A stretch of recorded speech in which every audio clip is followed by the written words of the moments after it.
The hot idlis just soak up the kurma and makes it a mouthful of deliciousness. Let me show you how to prepare Takali kurma or tomato kurma. All this you see here is the masala. This is for the kurma itself. So let's start with this. I have half a cup of coconut, half a cup of shallots. If you don't have this, just take any onion. Just half a cup is good enough. 3 garlic, 1-inch piece of ginger which is already shredded.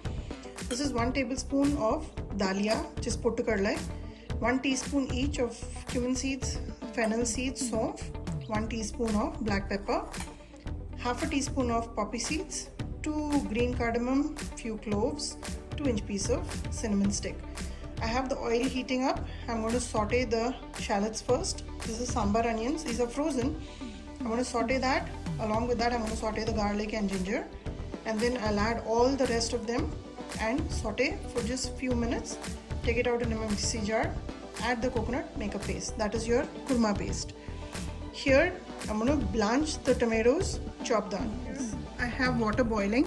So take the tomato, just score on top like this and put it inside the boiling water like so. This will help the skin to peel away easily, just like this. Put it in there, let it keep boiling. In the meanwhile, I'll prepare the masala. I'm going to first add the shallots and quickly close it so it doesn't splutter everywhere.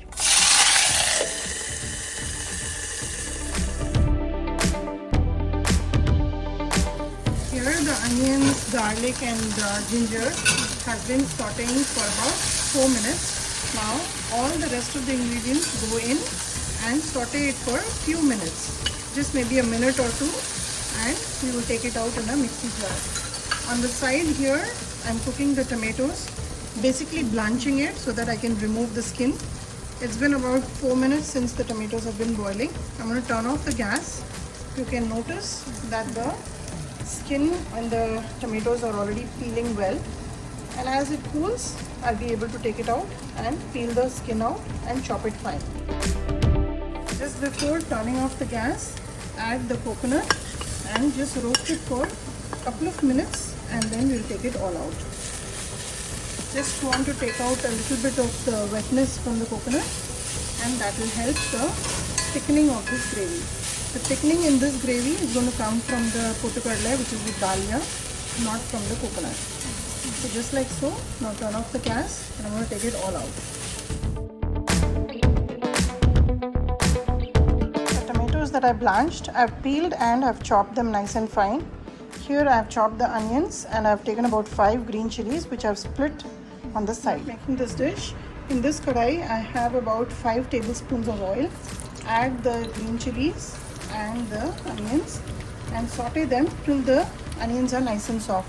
I'm going to add about a teaspoon of salt here to soften the onions are sauteing. I want to go ahead and make a smooth paste out of all these ingredients we just sauteed. Add some curry leaf. It'll add to the flavor. You can see that the onions are nice and soft now. Now here I'm going to add some spices. About 1/4 teaspoon of turmeric powder, a tablespoonful of coriander powder, and about a teaspoon and a half of red chili powder. I've added a little bit of water so the spices don't burn, and you can see how well the oil is separating. Now add all the tomatoes which we have blanched and chopped. Now this is a tomato kurma, so the flavor, the highlight of this dish should be tomatoes only. So make sure you adjust the quantity of onions in this. It should not be too much onions. So just mix it well, saute till the oil separates.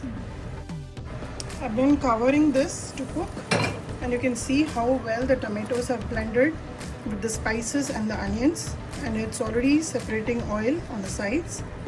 Now at this stage, the onions are already cooked, but we just wanted to cook it with the spices. Now here I have ground the masalas that we roasted, and I'm going to add it. Make sure you make a smooth paste out of it. In this kurma, we are not going to add any garam masala because we have roasted and ground fresh spices. So mix it well.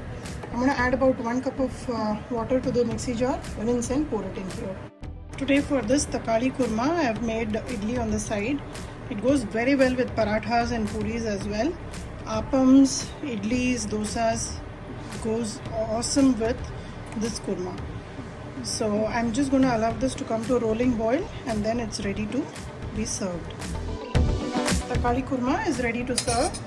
Garnish with a whole bunch of fresh coriander for a very refreshing taste. And serve it tonight. Tonight I'm serving it with idlis, but feel free to serve it with appams, idiyappams, parathas, puris, or even a plain jeera rice. That'll be perfect. And this is a very flavorful kurma. So give this recipe a try, like and subscribe my channel, and let me know how the Takali kurma turned out for you. Serve some really hot idlis, like so, super soft. Serve the idlis with some very refreshing tomato kurma or Takali kurma.